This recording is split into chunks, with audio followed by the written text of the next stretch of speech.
turn.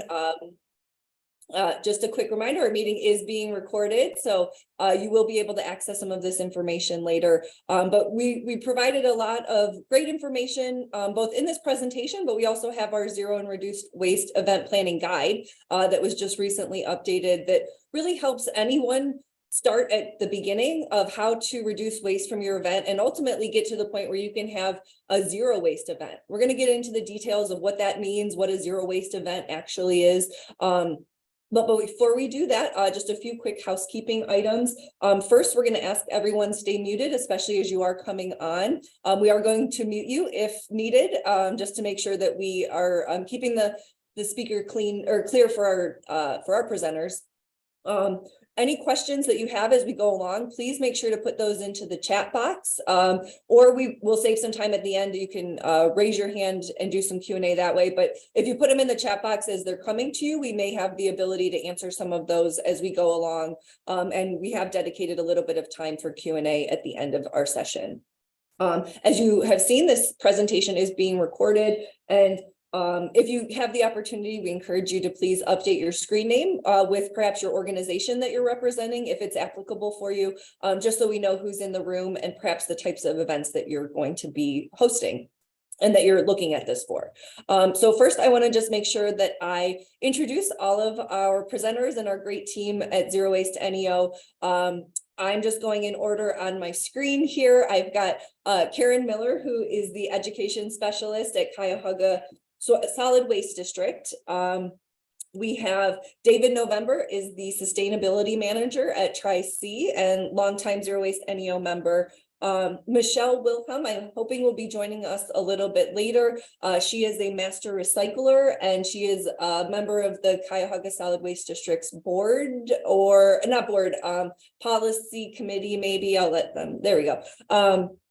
And also has been a longtime zero waste volunteer. I'm Kristen Hall. I'm the executive director of the Cuyahoga Soil and Water Conservation District and have been with Zero Waste NEO in my previous life at the city of Cleveland. Our two presenters today are going to be Kathy Len with the city of Cleveland. She's the sustainability manager for circular economy. She is also one of the co-chairs of the Zero Waste NEO working group and the plastic reduction working group, or she's the chair of the plastic reduction working group. And then we also have Doreen Schreiber, who is the business recycling specialist for Cuyahoga Solid Waste District, and she'll be going, I'll be turning this over to her in just a moment. Karen, if you want to go to the next slide, please. So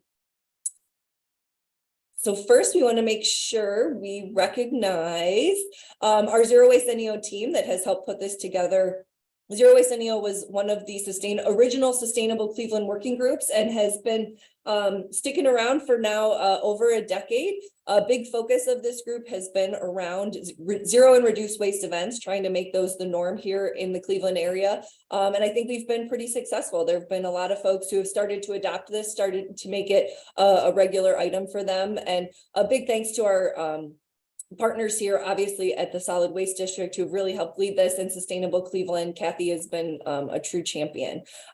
So next slide, we're just going to go over what we'll be covering in our workshop today. So obviously starting with what is zero waste, other definitions that'll just be helpful throughout the conversation. I think we all recognize that recycling is a hot topic and can lead to a lot of questions and confusion.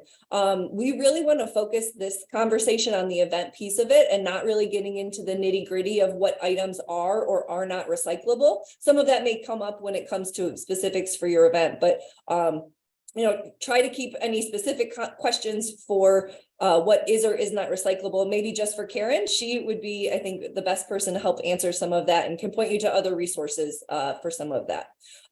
You'll see this asterisk here. For our purposes, we're going to call all things zero waste events, but it may also mean a reduced waste event. As you'll see, getting to zero waste is a challenge, and it's not going to be something that probably happens on your first event. So we use these terms interchangeably and just want to make sure you are aware of that throughout the presentation.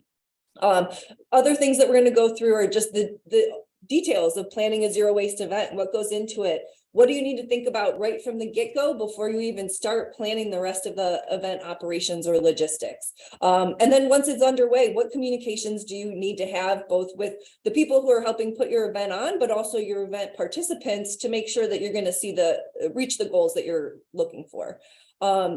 We really are going to get into, and you all are very lucky. We have a panel of experts here who have hosted many different zero waste events. We've all been up to our elbows in compost bins, pulling out the wrong plastic fork. So we're going to give you a lot of tips and tricks during the day that are going to help hopefully make your life a little bit easier and less stressful as you are trying to reduce your waste.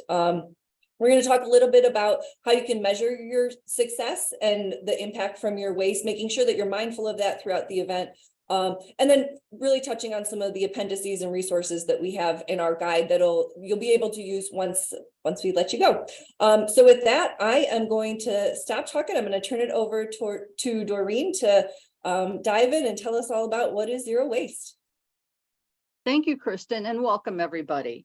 So when we're talking about zero waste, we're not referring to hazardous waste or universal waste. We're referring to municipal solid waste, MSW, municipal solid waste, and reducing that to 90% or more. Either you're reusing or recycling, you're composting, upcycling, doing all kinds of things. But what we don't want you to really think about doing is waste to energy, because that is a last resort. So when we're talking about events or some sort of operation or event, 90% waste diversion of the non-hazardous waste, 90% or more non-hazardous waste diversion from the landfill is considered zero waste. It's a lofty goal, but relax. As long as you're reducing some waste, you're doing a great job. So we want you to just kind of relax as we talk about these things. Next slide, please. So with regards to waste reduction, one of the things you want to first think about is source reduction. Try not to bring in so many things that you have to worry about them at the end. And we're going to talk a little bit more in detail about what those things are going to be. So if you can reduce up front, you don't have to worry about so much at the back end. Food rescue and recovery, you got to plan ahead for that. Don't wait till the day of the event and try calling around to see who could take that. You may not be able to know exactly how much you're going to have left over, but make those calls so that these organizations are ready to receive from you and that you understand what you're able to donate. With regards to composting, same thing, set up ahead of time. You have to set up ahead of time so that whoever you might choose for composting, if you're going to have a commercial company pick it up, that they are ready, that they can provide containers for you and know when the end of the event is and they can pick up from you. So that's important. Reuse, sometimes you can kind of plan ahead for reuse if you know some types of things like and decorations and tablecloths and stuff like that.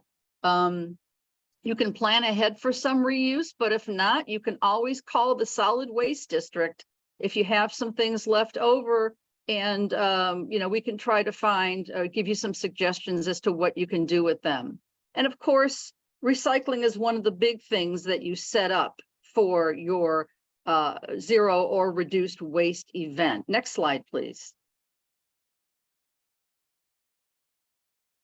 So the zero or reduced waste events can have a number of economic benefits.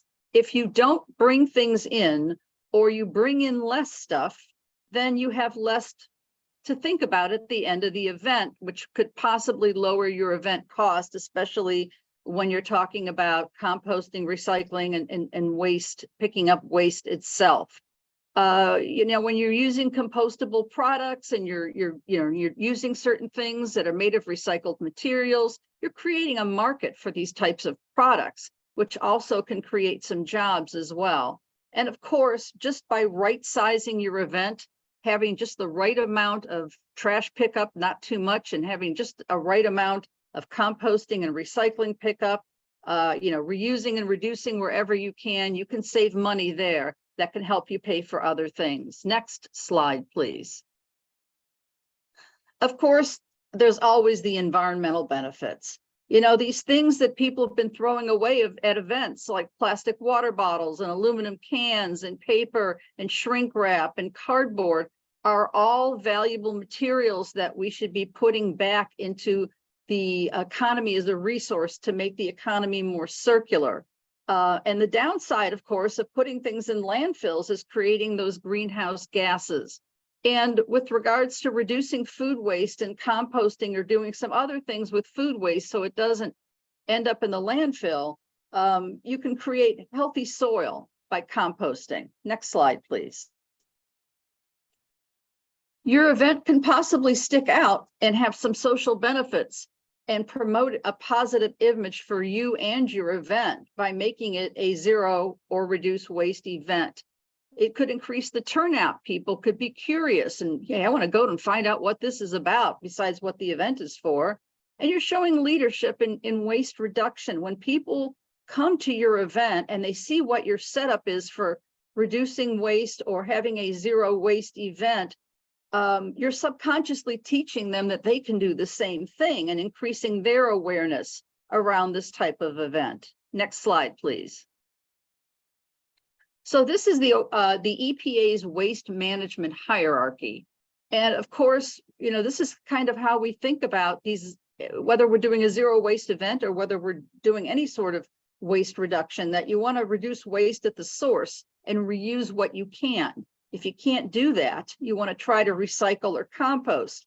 And then with regards to a zero waste event or reduced waste event, we're not even going to be thinking about energy recovery or treatment and disposal, because sometimes with greenwashing, what people want to try to do is they'll say, well, I'm a zero waste company, or we reduce the waste by 90% or more, and they've taken half of it and they've sent it off to waste to energy.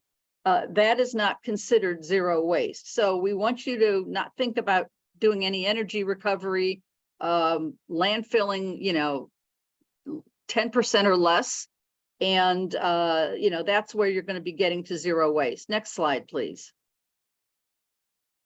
This is the food recovery hierarchy. Now, with your events, a lot of times there's a lot of extra food generated. So you want to maybe serve in smaller portions, or, you know, finger foods, or, you know, do whatever you can to reduce waste up front, food waste up front. Now, if you have meals that have not been served or food that is still edible and can be donated, yes, you're going to want to donate it to people as best as you can.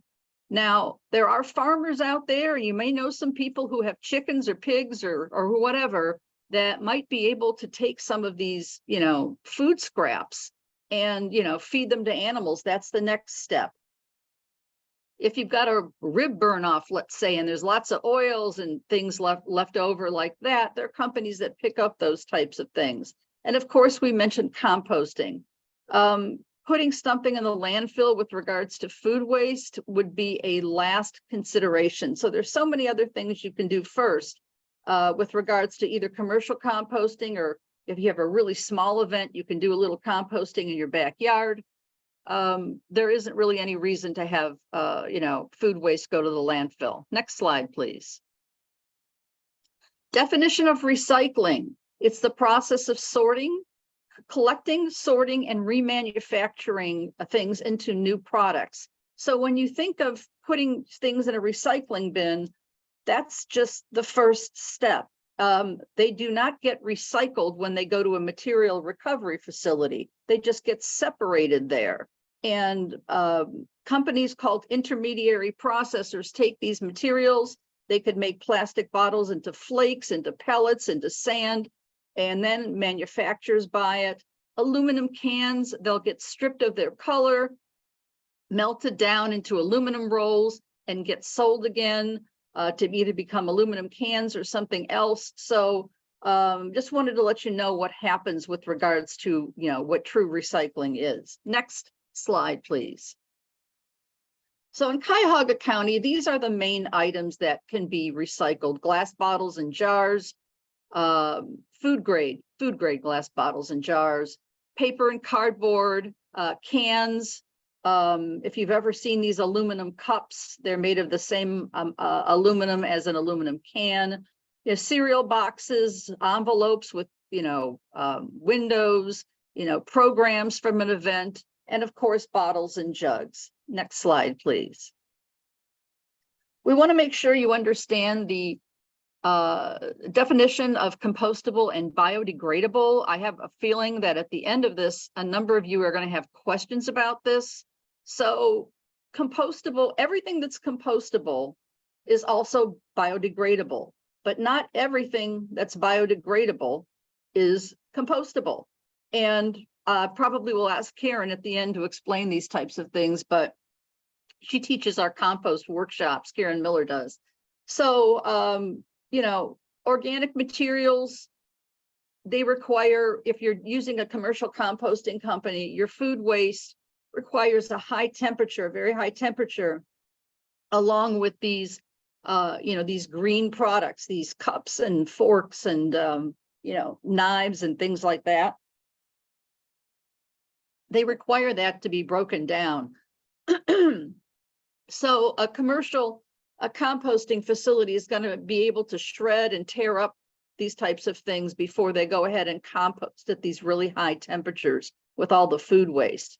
And then it's going to lead to a soil amendment which is nutrient rich. Compost is a soil amendment which is nutrient rich. Biodegradable, on the other hand, items break down and they decompose, and carbon dioxide and water and biomass in a very short period of time when they're, exposed to air and bacteria and moisture.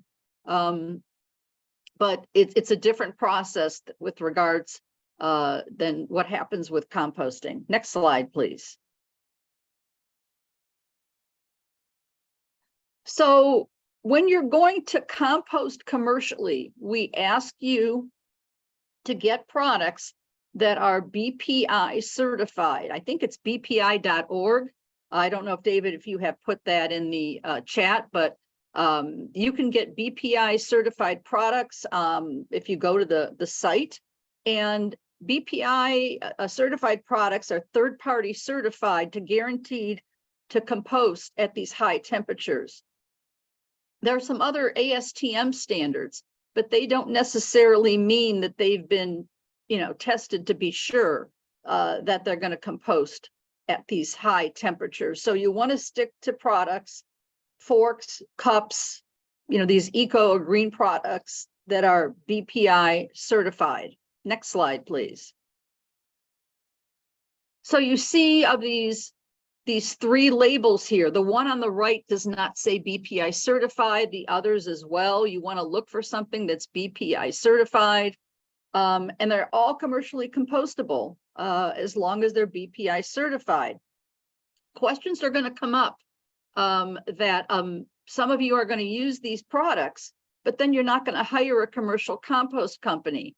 Sometimes that can be considered greenwashing because you think they're going to break down in the landfill by putting these in the landfill, and they're not meant to do that. So, and of course, because they're made out of plant material, they're going to produce greenhouse gases. So we don't want you generally to think about using these unless you're going to hire a company to pick up the compost. So we wanted to mention that. Next slide, please. Backyard versus commercial composting. If you're having a large event, you're going to want to hire somebody to do the commercial composting for you, a company like Rust Belt Riders. There's a number of them listed in our appendices. The commercial composting, can take the meat and the dairy, fats, oils, grease, things like that, you can't do in backyard composting. With backyard composting, you're not looking for the protein. You're looking for other types of materials. And it's a lower temperature that composting occurs with your backyard composting. But backyard composting is great if you're having a small event and you've got vegetable matter and, some things like that. You can shred paper even, and, there's all kinds of things you can do with backyard composting. But again, the larger events, you should prepare in advance for commercial composting. Next slide, please. So I'm going to turn it over now to Kathy Len, who's going to talk about any event you have can be a zero waste event or reduce waste event. Take it over, please, Kathy. Thanks, Doreen. My name's Kathy Len. I'm the sustainability manager for the circular economy for the City of Cleveland Office of Sustainability. And before we move on to the next slide, I just wanted to draw attention to the photograph here. This was taken from one of our previous Sustainable Cleveland summits. And you'll see that this was a zero waste event. And in Public Hall, we only had one trash can at the front or the entrance of the hall. And this was an event for 500 people. So this is just some of the experience that we bring to the guide and to this workshop. And this was something that was coordinated really by Kristen Hall when she was with our office. Next slide. So when you're planning a zero or reduced waste event, the first thing that you need to do is to make sure you have buy-in from the event leaders and from your stakeholders. This is very important. You've got to have everyone on board, especially the leadership. Next slide. The next thing you want to do is set a goal that is challenging, yet practical, and that you can easily measure. Now, Doreen explained the definition of zero waste as being 90% diversion from the landfill. That may be very ambitious, especially if this is your first time organizing a zero waste event. So maybe your goal doesn't have to be 90% diversion. Maybe for your first event, you can set a goal at 50% or some other goal. You also want to make sure that you identify a zero waste leader and that you have a team. Now, when you're thinking about this, the zero waste leader should be someone who can possibly attend all of the meetings for the event. You want to make sure as the leader that you're aware of all of the waste streams, that you're aware of the venue, and that you have a really good idea of what's going to be happening for the entire event. Next slide. So I want to go over some of the operations and logistics of holding an event and making it zero or reduced waste. So I'm going to review the vendor, the venue and the vendors, look at all the materials needed, think about your budget, and then determine the number of stations and volunteers you'll need for the event. So next slide. So when you're looking at the venue and working with your multiple vendors, you want to make sure that they are also aware that this is a zero or reduced waste event and that they are willing to work with you. Ideally, you can find a venue that already offers services for recycling and composting collection. Also, you want to look for vendors or caterers that already offer reusable or compostable serviceware and offer food services in bulk. And then after you've identified your composting hauler, you want to coordinate with them and communicate with them throughout your planning process to make sure that they're on board with you. Next slide. I just wanted to bring attention to a caterer, a local caterer, who is a zero waste caterer for your needs, whether you're a business, if you have an office, also for residential buildings. I know a recent event at City Hall was catered by Harvest Owl. And unfortunately, I was unable to attend the event, but I've heard just rave reviews about their zero waste capabilities, about the quality of the food, and their affordability. So I'd ask that you keep Harvest Owl in mind for your catering needs if you do want to be zero waste. And Scott Himmel is the founder, and I've got his contact information here. Next slide. So what kind of materials are you going to need for your zero waste event? Well, first think about what reusable serviceware might be available to you, what recyclables and compostables are needed for the event. Remember, as Doreen just explained to us, if you are providing compostable serviceware, make sure that it is BPI certified. Also identify your vendors. This may be for recycling, for composting, any exhibitors or food trucks. Make sure that you communicate with all of them, your goals for the event. Choose reusable if at all possible. And again, communicate with your compost hauler that whatever you are purchasing or whatever you're providing, that they can accept. Next slide. So another important waste stream to be aware of is the food waste stream. If possible, select foods that require little or no serviceware. I mean, this is complicated a little bit, right, with COVID, but see if you can reduce the amount of serviceware needed.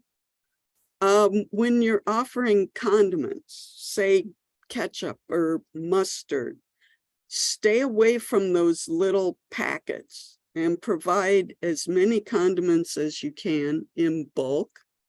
Again, BPI certified compostable serviceware. Also, consider where your uneaten food will go after the event.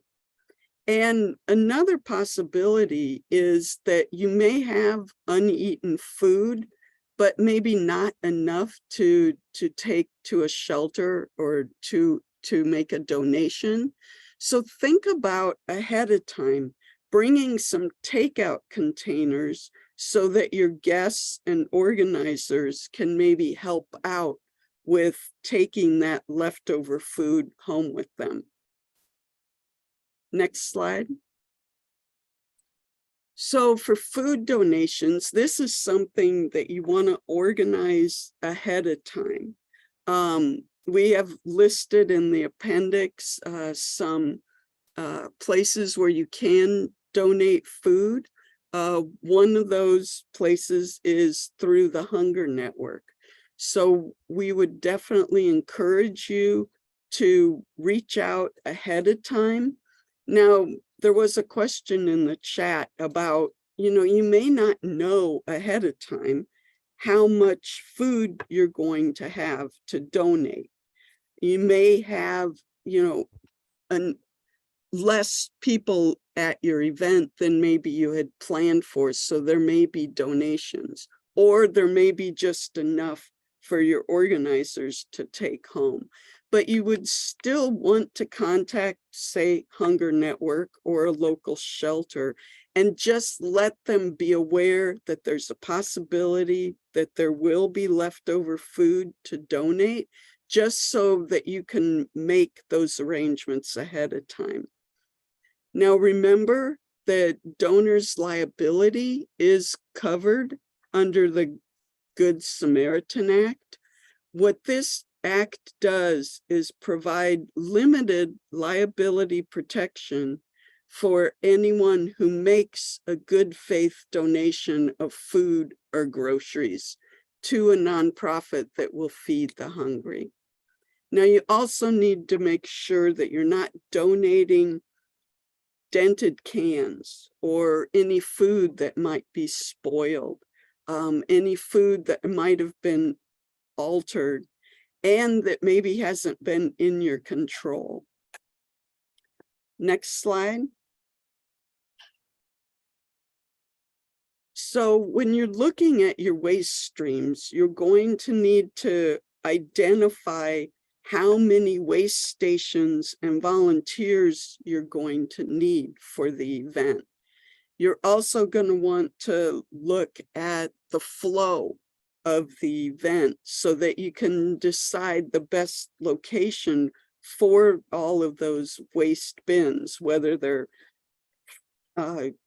destined for the landfill, composting, or recycling. Now, once the event is ongoing, you may need to move some of those stations based on where the flow is going. But at the beginning, look at where you anticipate the flow is going to go and where people are going to be throwing their waste away. You want to limit the number of stations so that people will go to just a limited number of places to dispose of their waste. And this is also because then you won't need as many volunteers either for those stations. Also think about where your receptacles can be gotten. The solid waste district has receptacles that may be loaned out. Also, your haulers may have some receptacles for you. And then another very important point is to make sure each of your waste stations has a bucket for liquid. Liquid in your bags, whether it's for the landfill, for recycling, or for composting, can get really heavy with liquids that are dumped into them and incredibly messy and sticky. So to avoid all of that, make sure that you have buckets to collect that liquid so that liquid does not end up in your bags. Next slide. Signage is also incredibly important at each one of your waste stations. Make sure that the signage is very clear, concise, and consistent across the event. Use text and photos, or one of the things that we had done in the past was Velcro the actual items onto the signs. So to make it as easy as possible for people to understand where their waste items should be thrown. And believe me, even with a volunteer standing there telling people where to put their waste, it can end up in the wrong bin. Also, make sure that you have a bin for your volunteers that's labeled, I don't know, because again, guaranteed something will show up at your event that maybe doesn't easily fit into any of those bins. And then the volunteers can show that item to the zero waste team leader and make a decision. And you can always go along with the When in doubt, throw it out. Next. So Doreen covered some of this, but when you're considering whether to provide compostable serviceware or not, there's a few things to determine. First is that we only have a limited number of haulers who are local that will take compostable serviceware. And again, a list of these haulers is in the appendix of the Zero Waste Guide. So make sure that you are contacting your hauler as soon as possible. Realize that there may be an increased cost of purchasing compostable serviceware. Also, you are going to have to make sure that you are monitoring your bags of compostables, because those haulers are very strict about the contamination rates. And I mean, for that matter, you also need to make sure you're monitoring your recycling bins also for contamination. So that's one of the things that your volunteers are going to have to do, is sort through those bags to make sure that you don't have contamination. Remember also, the biodegradable does not mean that an item is compostable. And just like Doreen mentioned, when you're considering whether to provide compostable serviceware or not, make sure that you aren't just purchasing compostable serviceware that is going to the landfill. It must be hauled to a commercial composting facility. Otherwise, you could be accused of greenwashing. Once compostable serviceware is in the landfill, it does emit greenhouse gas, like methane. So a better bet, and to save money, unfortunately, might be with the plastic, but better than all of this, try to use reusable. Next. You're going to need volunteers for a zero waste event. So you want to start recruiting, again, as soon as possible. There are different ways to find volunteers, perhaps local schools, places of worship. There might be other volunteer organizations, maybe a local green team. Also, you can contact Doreen or myself, and we can reach out to members of the Zero Waste Working Group. Many of these members have been trained, maybe through the Master Recyclers program. So that's another source of volunteers. You want to make sure that you have educational materials for your volunteers. You want to provide training before the event and also during the event. And we do, on the Zero Waste NEO Working Group webpage, have an example volunteer training guide that you can use. And then, as I mentioned before, you want to limit the number of waste stations so that you can limit the number of volunteers that you need. You're going to want one, hopefully 2 volunteers at each waste station. And you want to make sure that you're not burning them out. So maybe 2 or 3 hour shifts. Next. Communication is critical for the success of your zero waste event.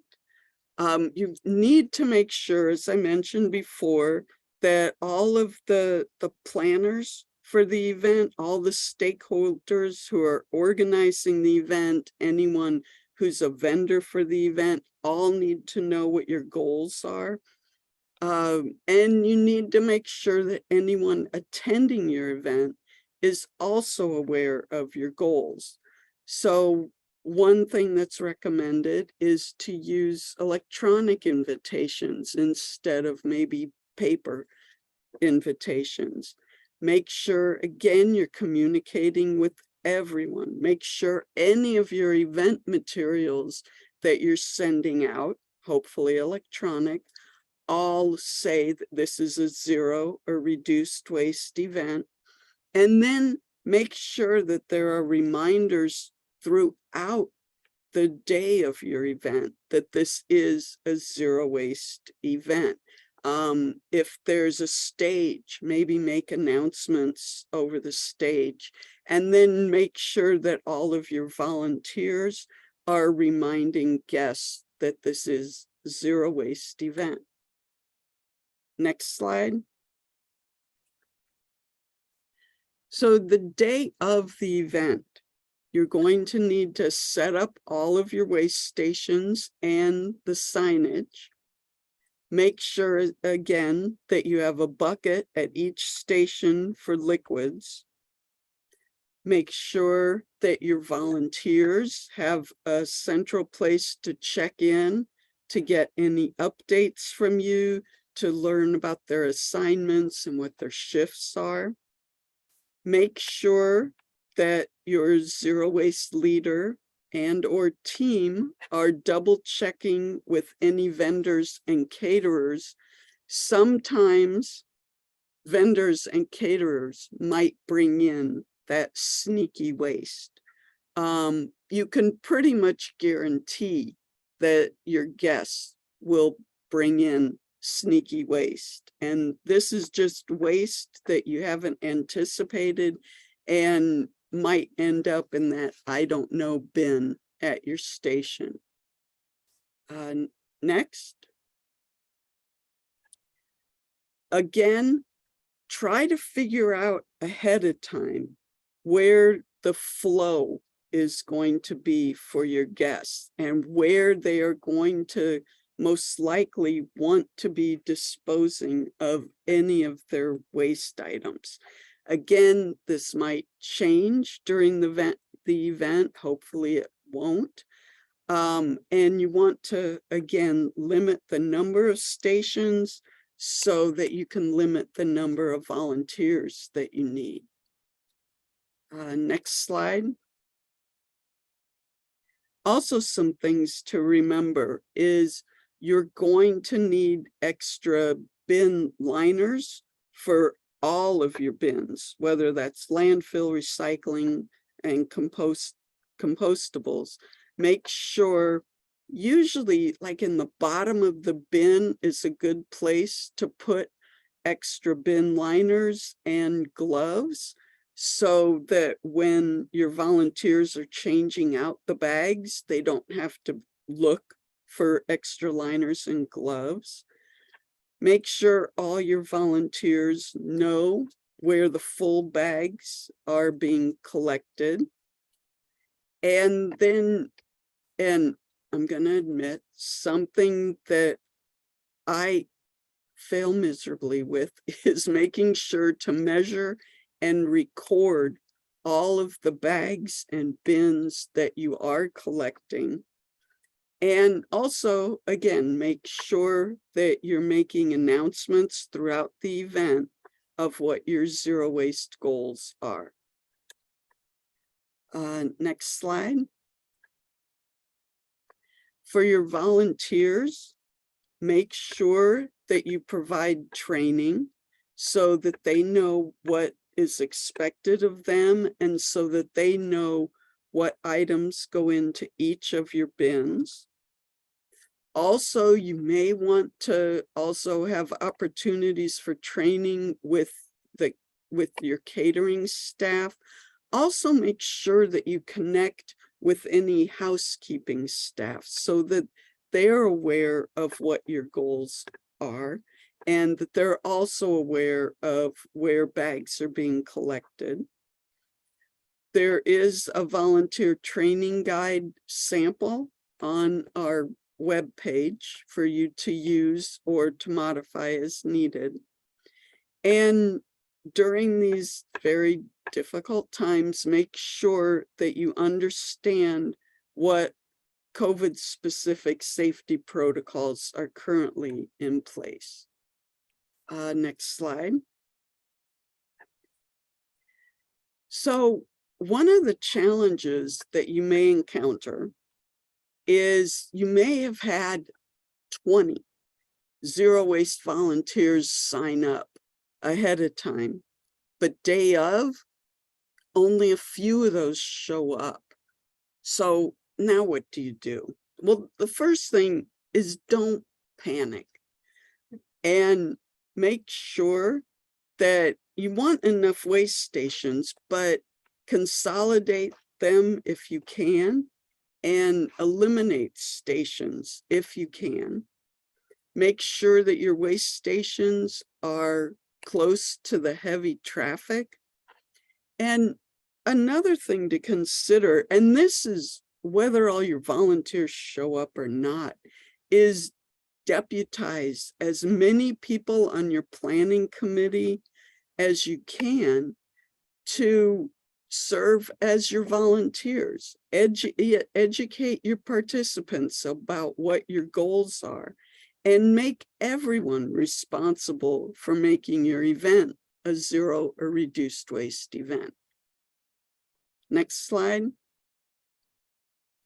Again, it's very important to make sure at the end of your event, or maybe better throughout the event, that you measure whether you're weighing the bags or you're counting the bags. You want to make sure that you're recording how much waste is being diverted from the landfill.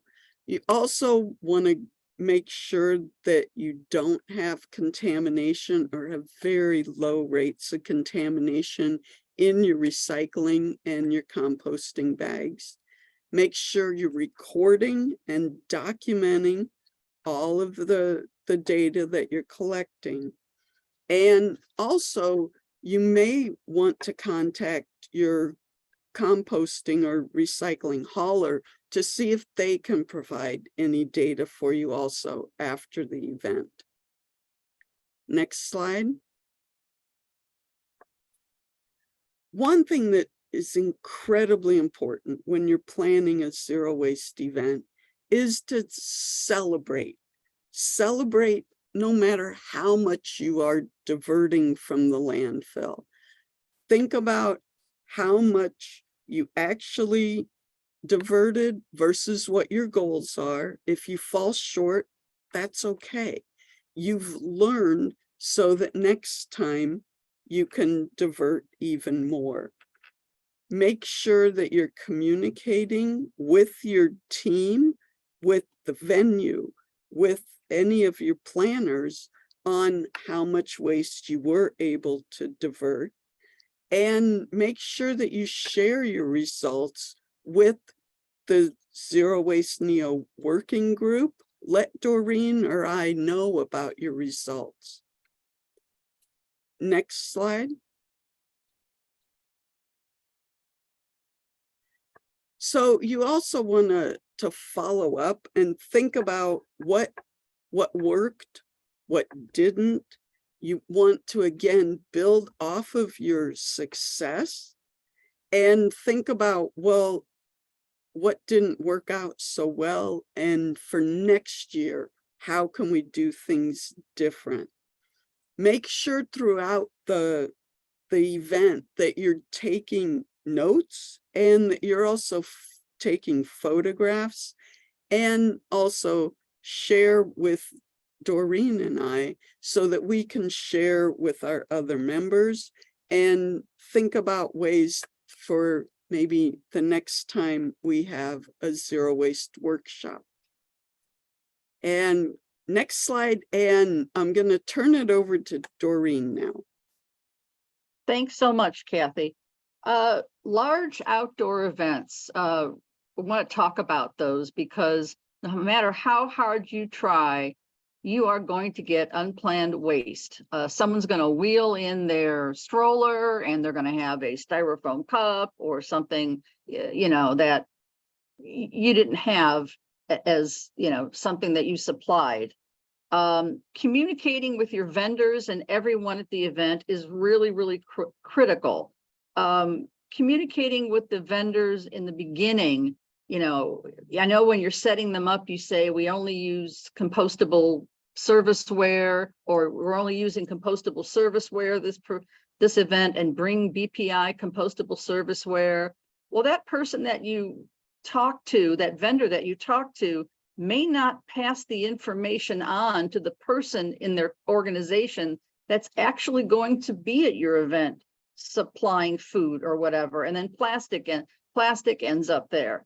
So you want to make sure that early on and later on you're communicating. You can also yourself say, we're going to order all the BPI certified stuff for you, and then you'll pay us. How much do you need? And that way you have total control over it. Have event plan meetings for everybody involved in your event, including your volunteers. Discuss what your goals are going to be, and discuss your goals with your vendors and your exhibitors so that they know how important your goals are to you at this event. If you can, if you're using dumpsters on a property and you've been given permission to use them, see if you can get them emptied beforehand so that you will know how much waste, that all the waste at the end of the event is actually coming from, you know, your event and not, you know, was in there previously. Again, talk with your waste hauler before. If they're going to pick up your recycling, sometimes they'll donate to you what's called those cardboard event boxes that you see at these events, that you can also slap a landfill or recycling sticker on with the proper items to recycle. Having enough volunteers is a really, really big challenge. If you charge for your event, you might want to consider giving people, you know, a free ticket here and there. If if they'll volunteer 2 hours, if they'll volunteer a certain number of hours, you'll give them, you know, a ticket or whatever so they can come to the event. Or something at the end. I mean, I remember one time we gave them certificates for free ice cream for being a volunteer. So, there's lots of things you can do to try to entice volunteers. Don't forget about the weather and have contingent plans for where you can put your waste stations if you have to move them in case of inclement weather. Next slide, please. Yes, those unwanted waste streams will sneak in. We have some local recycling resources. Check in the appendix to see if something snuck in, if it can actually be recycled somehow. You can call the solid waste district. Have the I don't know box at these waste stations for your volunteers. And again, you can go on our website. But if you have to, when in doubt, definitely throw things out. Next slide, please. Oh boy, challenges. Yes. I just mentioned this, is that, of course, one or more of your vendors brought in plastic utensils. As Kathy said, please don't panic, but make all your volunteers aware of these utensils and have a separate bag or box or bin to, put these plastic utensils in. And again, have some sort of gloves if you can. If you can get compostable gloves, that's one thing, but they may, break down in the process of you using them. Or always have gloves, whether they're latex or, vinyl or, some sort of gloves that they can kind of pick through the waste and take out these bits of plastic. Next slide, please. Decorations. Try to avoid single-use decorations, if at all possible, depending on the size of your event. Excuse me. So see if you can get reusable decorations. Sometimes, these Buy Nothing groups on Facebook, Nextdoor.com, there's all kinds of sites and places that where you can buy, nice things, and then you can either donate them or sell them again to be reused. Definitely avoid balloon releases. They cause a lot of problems with pollution, and especially with animals who tend to eat those balloons. Parks now, some of the parks even have signs that you cannot use confetti or glitter in there. A lot of people like to have their gender reveals. There's other ways to have gender reveals. Have a pink or a blue cake instead of confetti and glitter and balloons. There's other ways to do things. So really, really think about, what you're doing and the effect on the environment. Sky lanterns. In fact, on my suburb, the police department gave us all a message to ask us to stop using, whoever was using sky lanterns, because they float into trees and could set things on fire. So try to avoid those if at all possible. Tree planting, bubbles. If you're having a wedding, people sometimes throw bird seed instead. Excuse me. And, the event could be memorable without polluting the environment. So be cognizant of that. Next slide, please. Water buggies are sometimes available for events so that you can, avoid all these single-use water bottles. For a large event, sometimes you might want to consider getting one of these water buggies, but plan way in advance, because I think that they're pretty much in demand. Next slide, please.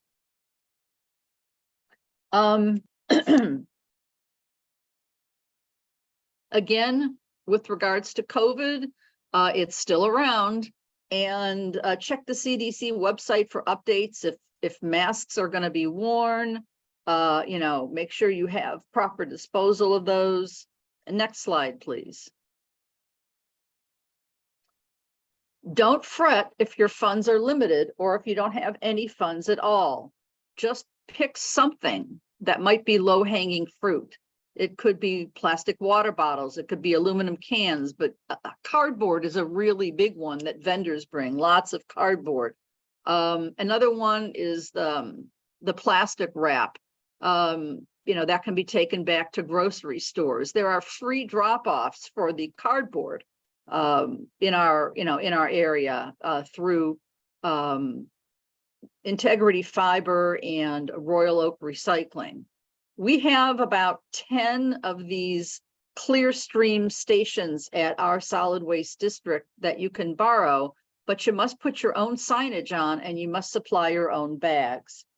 The guide is going to have some more ideas regarding this, but even if you didn't reduce all your waste, it's okay as long as you reduce something. And then you could see what you can reduce at your next event. Next slide, please. So your budget's really limited and you just can't pay for recycling or compost hauling. Of course, you can have a zero waste event. There's free drop-offs through Repeat Glass for glass bottles. If you have beer bottles, wine bottles, there are free drop-offs for paper and cardboard. Try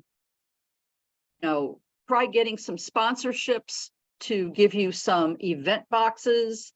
And maybe do some bartering or explore some wholesale, discount pricing. So you have to be a little creative sometimes, but you can still reduce waste at your event. I'm going to be turning it over for the rest of the presentation back to Kathy Lynn. Thanks, Doreen. As we've gone through this presentation and talked about the Zero or Reduced Waste Event Planning Guide, we've mentioned that resources can be found in the appendices. This is a list of the 7 appendices that are in the guide with lots of resources for you. Next slide. Also, we encourage you to connect with Doreen and I, and with the other members of the planning team and of the working group. If you're not already on the working group mailing list, please let Doreen and/or I know, and we'll put your name on the list. And make sure to check out the sustainablecleveland.org Zero Waste Neo webpage, where you'll find more resources. And next slide. Here are some of the resources for you. You can find the guide not only on the sustainablecleveland.org website, but also on cuyahogarecycles.org. They have a page for zero waste also. And next slide. We're going to leave you with the wisdom of Gary Liss. Gary is Vice President of Zero Waste USA and has been working on zero waste for decades. And Gary asks, if you're not for zero waste, how much waste are you for? Next slide. And we'd all like to thank you for attending today's workshop. And we're here to help you with your zero waste events. And with that, I'm going to turn it back over to Karen, I believe, for the Q&A. Thanks, everyone. Okay, hi everybody. Thank you for your participation. I know David has been keeping track of the chat while I've been reviewing the slides. So I will, David, is there anything before we open it up to the audience? Is there anything that came up in the chat that we need to address? I think there are a few that we should run through, if that's okay. Okay. Well, I think some of them have been addressed. I saved certain ones that I was not able to answer. And so the first one being, how do we approach food rescue and recovery if we are unsure of the amount of remaining food after the event?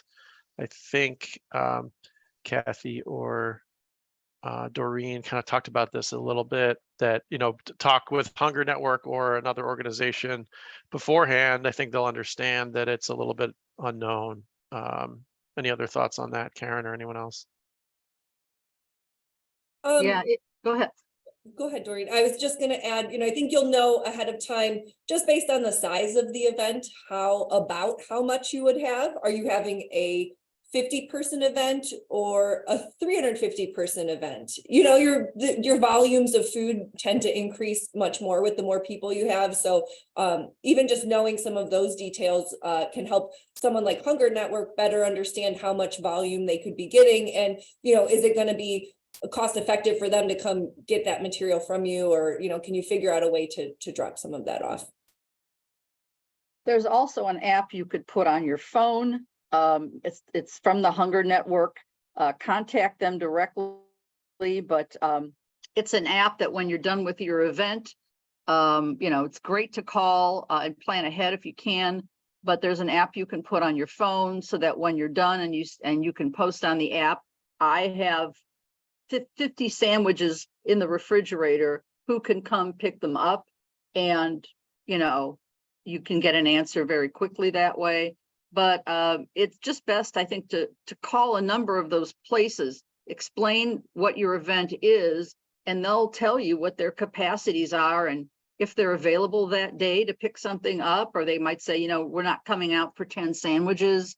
So you got to make some phone calls first to determine what's going to work for you.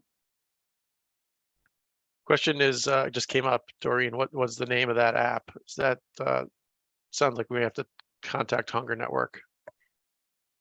Yeah, it's on my phone and I'm looking for it right now. I'm trying to remember the name of it too. Rescue Hero, Food Rescue Hero. No, it's not. It's not No, that not that one. Not that one. We'll plop it into the chat. We'll come back to that. Yeah. Yep. The next question that came up was about compostable disposables being so expensive, any suggestions on affordable rental on flatware and plates? And then said, we've been using aluminum cups, about 1/3 go home with folks, are too damaged to wash and reuse, or are too damaged to wash and reuse. Anyone have any thoughts? I guess what I would say, what I think of is, can you stock up on some things at a secondhand store that can be used for events? But obviously that's a little bit of a challenge as well. And things going home or disappearing, or just like having to go home with somebody to then clean them and have them ready for the next event. Yeah, I'm not aware of any specific rental agencies, but yeah, depending on the size of your event, I was going to suggest the same thing, you know, go into secondhand stores, and you can usually get some, you know, dishes, cutlery, things like that, as long as you don't mind that it's like mixed items. You know, you can usually get some stuff that's affordable, and, you know, as long as you have a place to wash, you know, dishwasher, you can reuse those materials, you know, if you have multiple events. So, you know, depending on the situation, you know, large events might be hard versus smaller events that, you know, a business might be hosting or things like that. You might be able to do that. And yeah, Russell actually just put in the chat, on Facebook, if you can join your local Buy Nothing group. And Doreen mentioned that also. If you're not familiar with the Buy Nothing project, it's a hyper local network. So you join the Buy Nothing group for your neighborhood, and then you can post things on there that you want to borrow from people, or if you're looking for people to give you something. And if people have stuff, they will, you know, give it to you or lend it to you for a period of time. I see a lot of requests on my Buy Nothing page for like wedding things, decorations, tablecloths, vases, things like that. And a lot of times somebody who has just had a wedding says, I have a whole box full of mason jars. You can use it, that I used as vases for my wedding. You can have them. So it's kind of surprising what you can find sometimes that way. Karen, I'll add Dean Supply also has some of those items. They're Mhm. on just east of 30th and I think Central. I can pop that into the chat. Food Rescue, Hunger Network. Okay, so you want to go to your Play Store. I don't know how your phones work, but I've got I don't have an iPhone. I've got the other. It's called Hunger Network Food Rescue is the name of the app. So I went to Play Store, put in Hunger Network Food Rescue, and you can install the app that way. And it's called Hunger Network of Greater Cleveland, but the app itself is called Hunger Network Food Rescue. Kristen, could you put that resource you just mentioned in the chat also, please?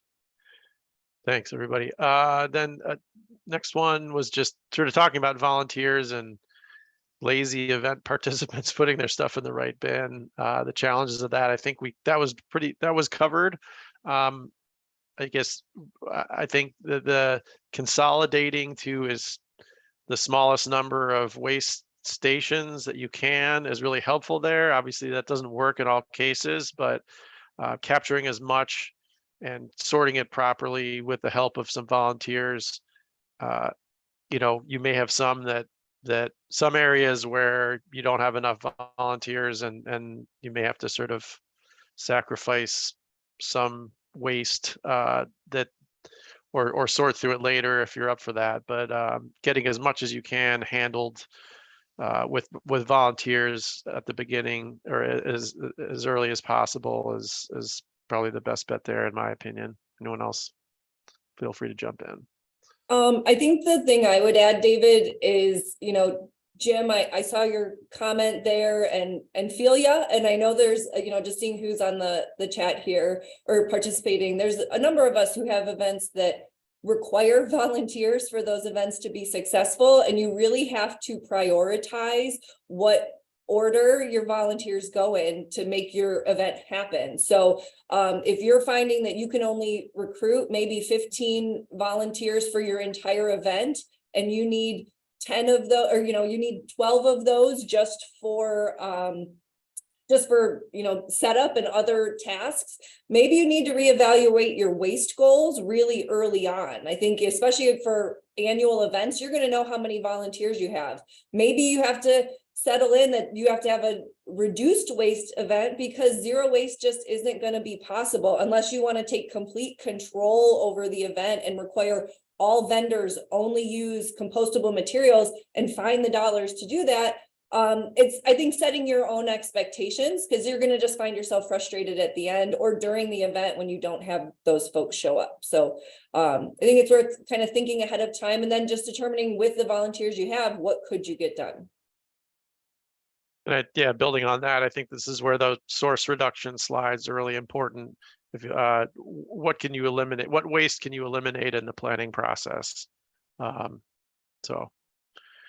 Next question was about suggestions for table covers for ethnic festivals other than the cheap plastic ones that tear right away. I know there was some in the chat about this saying, reusable tablecloths that you can take home and wash. This probably goes to the sort of buy nothing group option as well. There were also comments about Upcycle Part Shop and a fabric store somewhere in the region that you can get things that could be used for table covers at a reasonable price.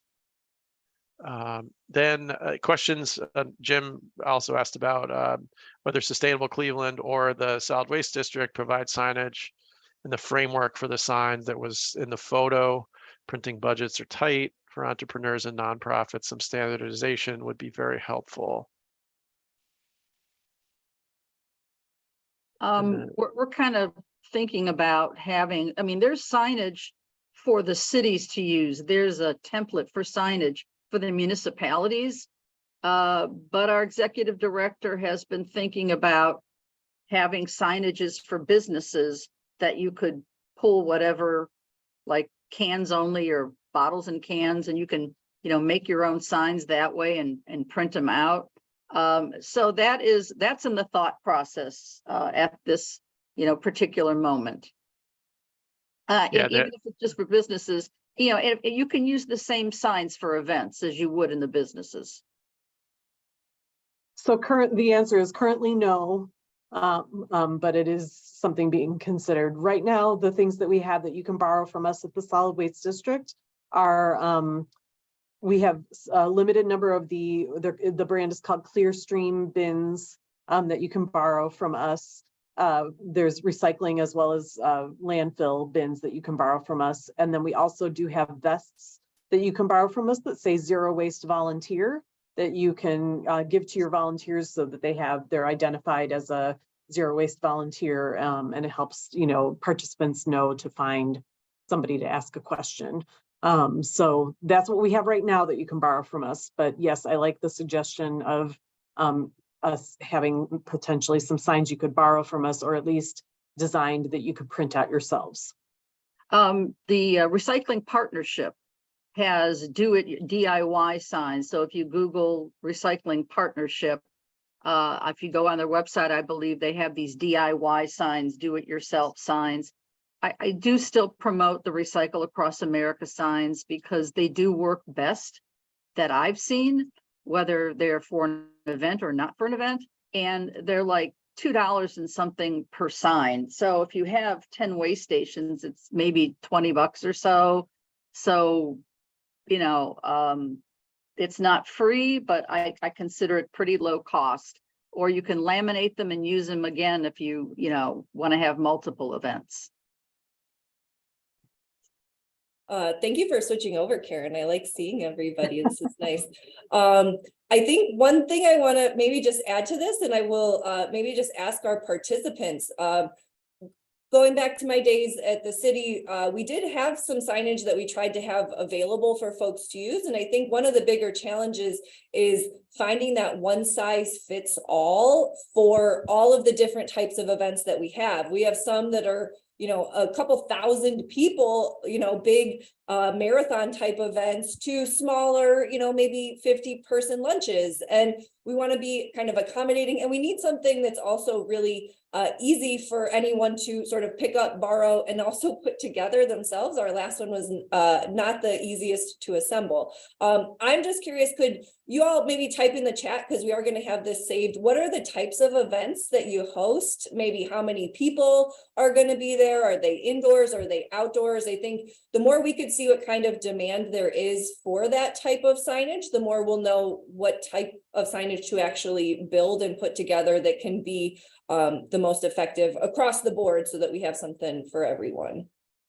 I'm thinking that there will be some things that can be easily, downloaded and printed off the computer. Some of the things Doreen had referenced from the recycling partnership are available now. But the idea is something that's a little bit more visual.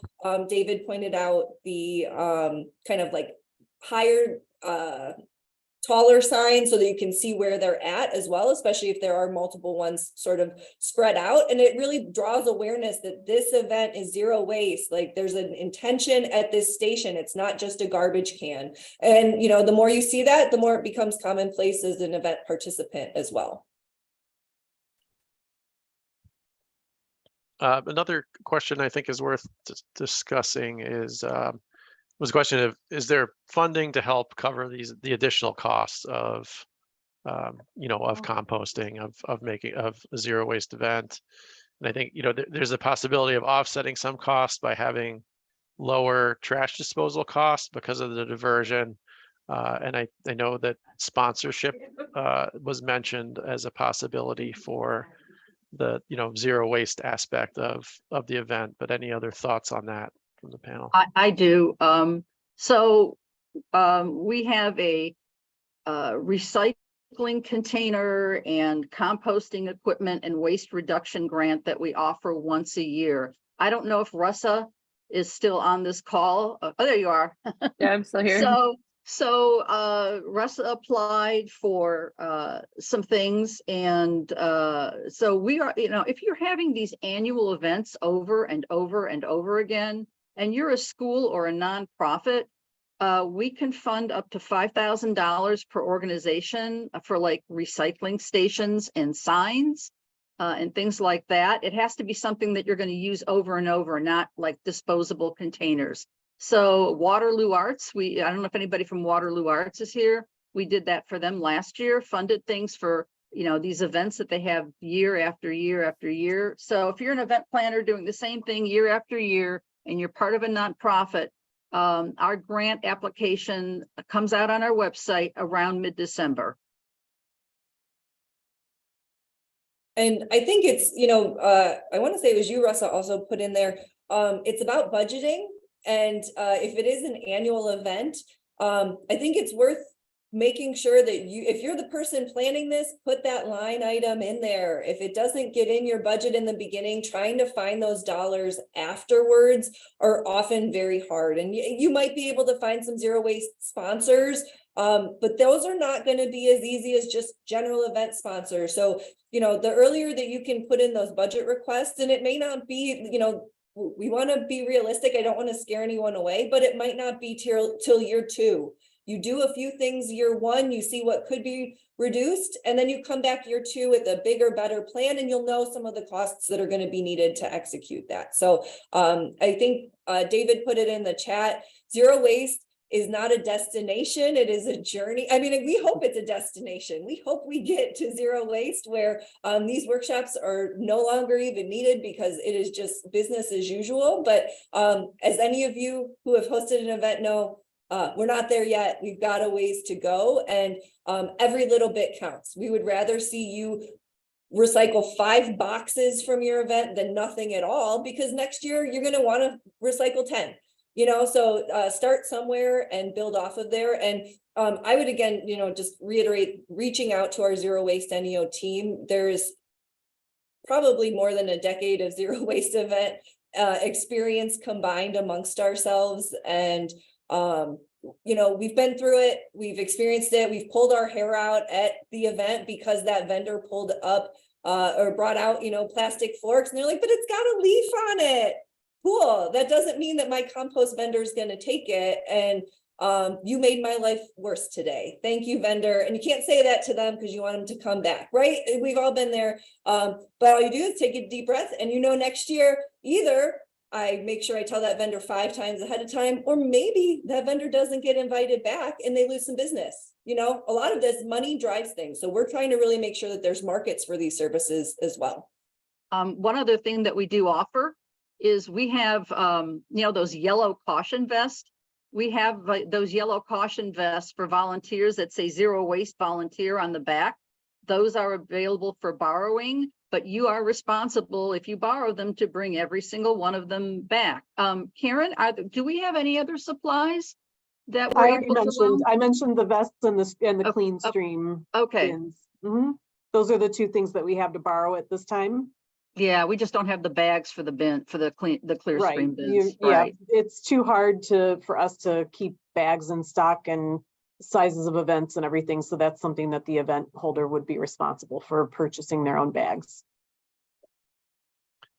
I want to put out there too, with some of these, seeing in the comments that there's some pretty big events that people are talking about here. 15,000 people a day for 2 days, and 5 to 10,000 per day.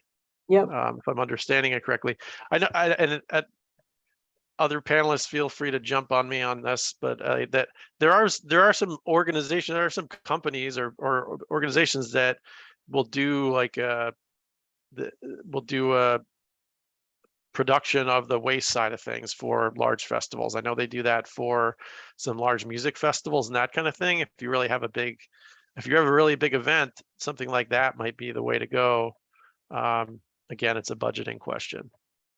And just to, follow up on that, David, it's creating paid positions. It's no longer having us think that waste is something that just us volunteers who care about it are the ones that are going to have to get our hands dirty and dig through it. It's creating a market and helping to value those waste materials that are otherwise going to find themselves in a landfill. So, I would love to see more of that and more sort of jobs created as a result of that. And yeah, because I think somebody put in the comments, nobody wants to be put on garbage duty. It's not the most glamorous job, but if you host a zero waste event, it is the most essential of the jobs. Go ahead, Karen, sorry. Oh, it's okay. Go ahead, finish what you're saying. Oh, I was switching to a different question. Oh, okay. I just wanted to say, I can give it a specific example of an organization that did that. So the Cleveland International Film Festival, I don't know that they are doing this now that it's at Playhouse Square, but when it used to be at Tower City, they actually hired 2, it was temporary because it was only during the festival, which is what, like 11, 12 days long. They hired 2 green team recycling waste coordinators, basically. I actually did it 1 year. It was a paid position. And that position was responsible for coordinating all the collection of all the waste during the event.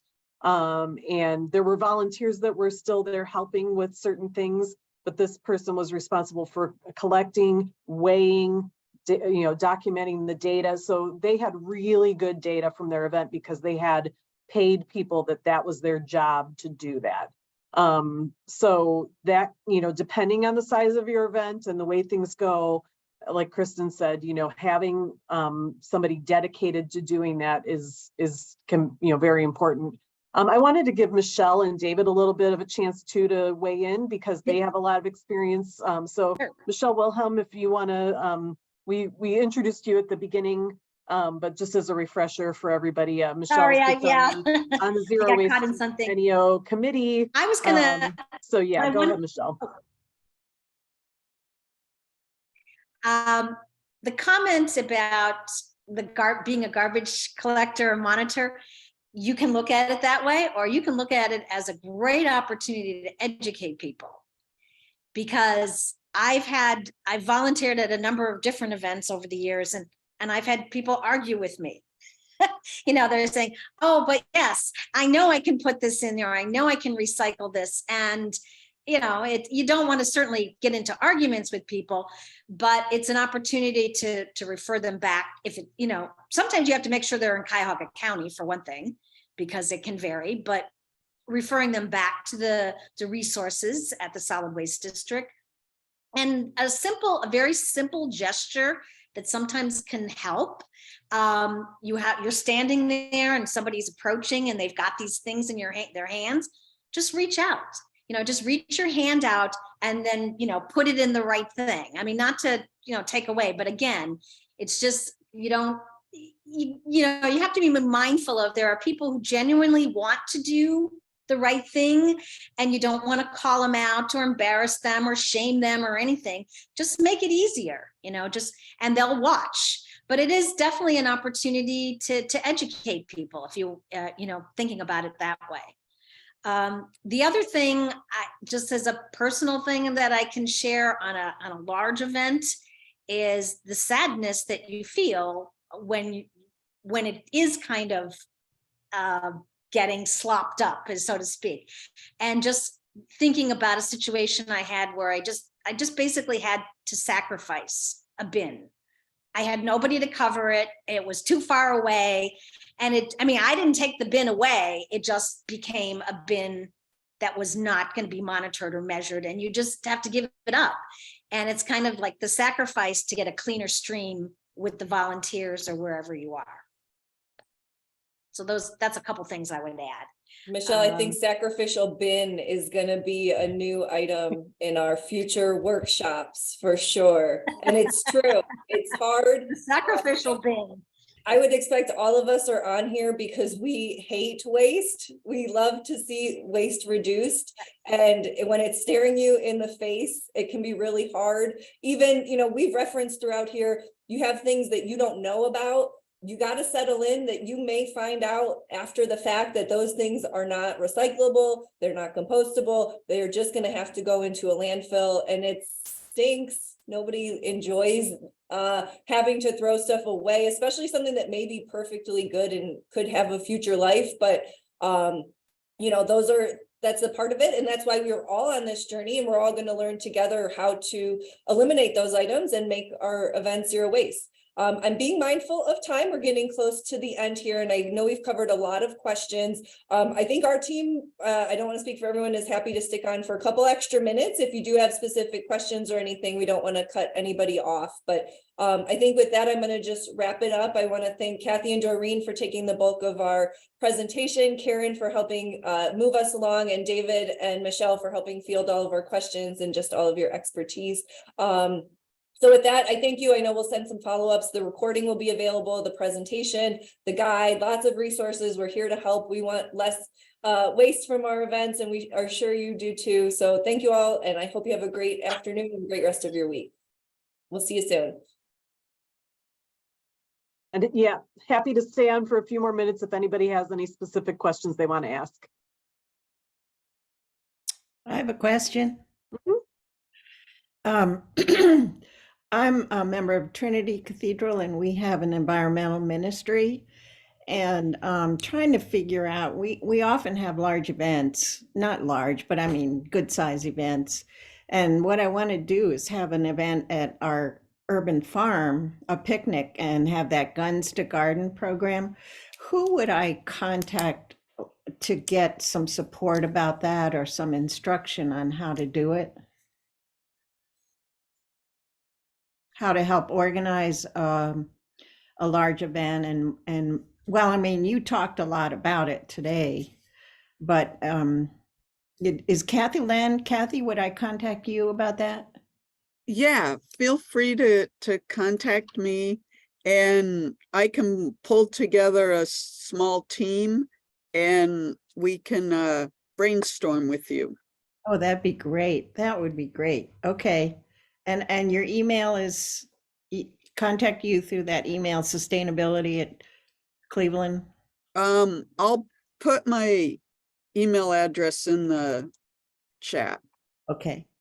And you're also going to get a follow-up email from us after this, so you'll have everybody's contact information. Great. So, Thank you. any other questions? feel free to just turn your mic on and ask questions because there's not that many people left on. Hi, everybody. I just want to let you know that I'm so thrilled to be involved with this kind of stuff. I'm involved with the Fairview Green Team, and Karen, we're going to be seeing you, I guess, next month, right? You're going to come and talk to our group.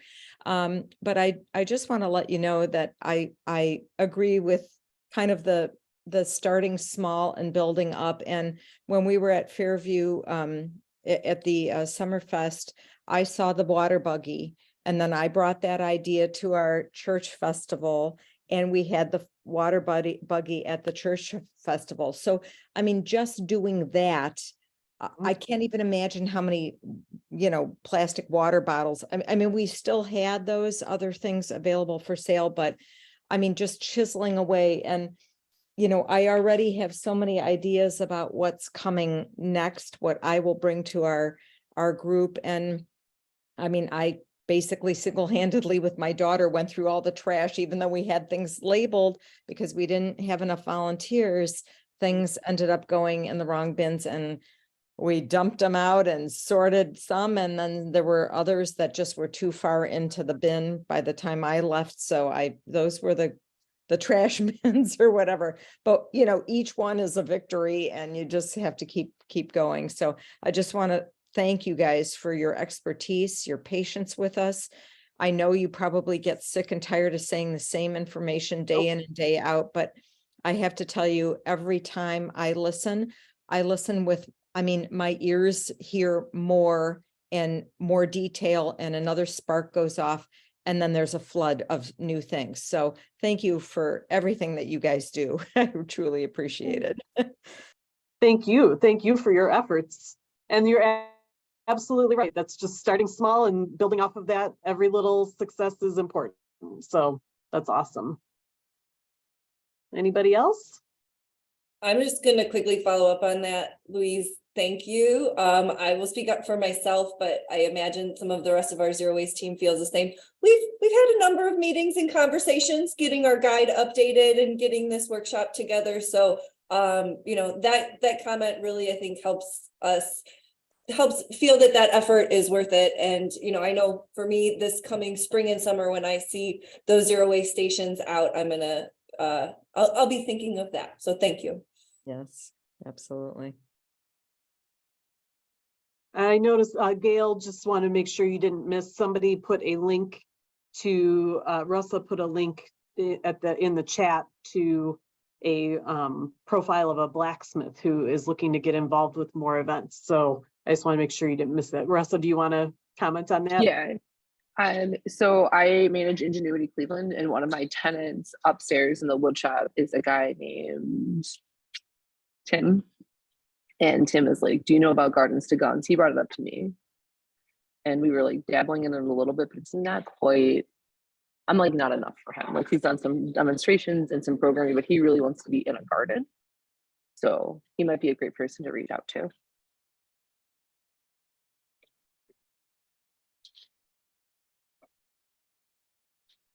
Awesome. I'll say if there are no other questions, we can probably wrap it up. Like we said, we'll follow up with more information, including contact info, but really great conversation today. And thank you all for just what you have shared as well. Appreciate your feedback. Do the six of us want to hang back for just a couple minutes to summarize? Sure. Yeah, I've got a few more minutes. Thanks, everyone. Thanks, everybody. Thanks, everyone.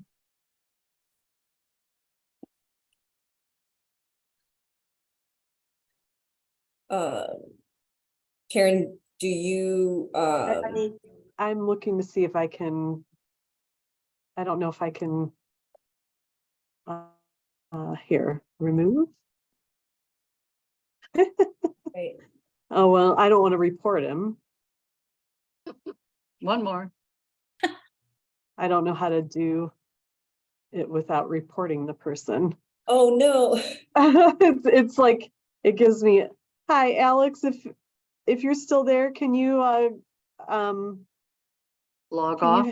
log off? If not, you get to listen to our debrief. Yeah, so you don't have We're those. still recording. Sorry, David, what? Shut the recording off.